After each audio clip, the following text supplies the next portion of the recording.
અને સમાજ શ્રેષ્ઠીઓના વચ્ચે થાય એ સરાહનીય કામ છે।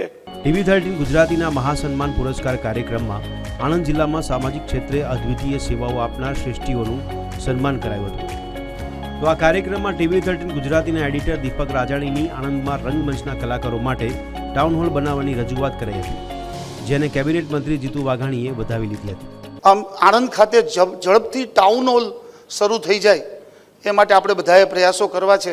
આપણા મનમાં એક સવાલ થવો જોઈએ કે અમદાવાદ, બરોડા, સુરત સહિતના શહેરોમાં જે નાટક, સંગીત અને જે ડાયરાના કાર્યક્રમો થાય છે, ભલે ડાયરાના કાર્યક્રમો માટે તો એક મોટું મેદાન આપણને મળી જતું હોય, પરંતુ બીજા શહેરોમાં જે રીતના ટાઉન હોલ હોય છે એ ટાઉન હોલ બહુ ઝડપથી આણંદમાં થવો જોઈએ, જેના હિસાબે સાંસ્કૃતિક પ્રવૃત્તિ અને સંગીતની પ્રવૃત્તિ અને નાટ્યની પ્રવૃત્તિ જે જોવા માટે તમારે બરોડા ન જવું પડે, ઘર આંગણે આપણે આ સુવિધા મળી જાય।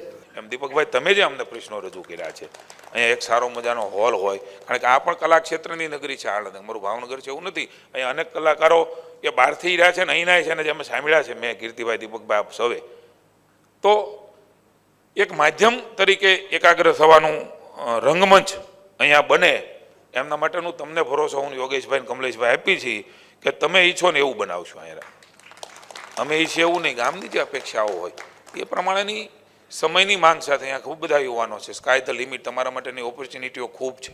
TV13ના આ વિશેષ કાર્યક્રમમાં જાણીતા લોક કલાકાર અને TV13 ગુજરાતીના ડિરેક્ટર કીર્તિદાન ગઢવી, TV13 ગુજરાતીના મેનેજિંગ ડિરેક્ટર મુન્નાભાઈ ગઢવી અને TV13ના એડિટર દીપક રાજાણી સહિત TV13 ગુજરાતીની ટીમે આ કાર્યક્રમમાં હાજરી આપી હતી।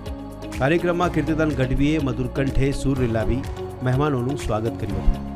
સમાજ માટે જે કાર્ય કરે છે એ બિરદાવાને પાત્ર છે। TV13 ગુજરાતી એક આનંદની અનુભૂતિ, એક લાગણી અનુભવે છે કે તમારા ઘર આંગણે આવી અને સન્માન કરે છે।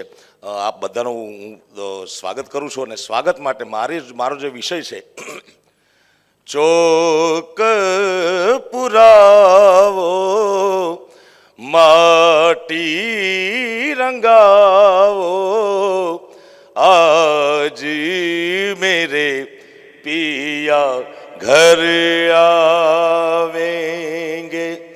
રાજ્યમાં એક બાદ એક શહેરોમાં યોજાયેલ TV13ના આ નવતર પહેલને બહોળો પ્રતિસાદ મળી રહ્યો છે અને ભવિષ્યમાં પણ અમારી આ મુહિમ ચાલુ રહેશે। Bureau report, TV13 Gujarati.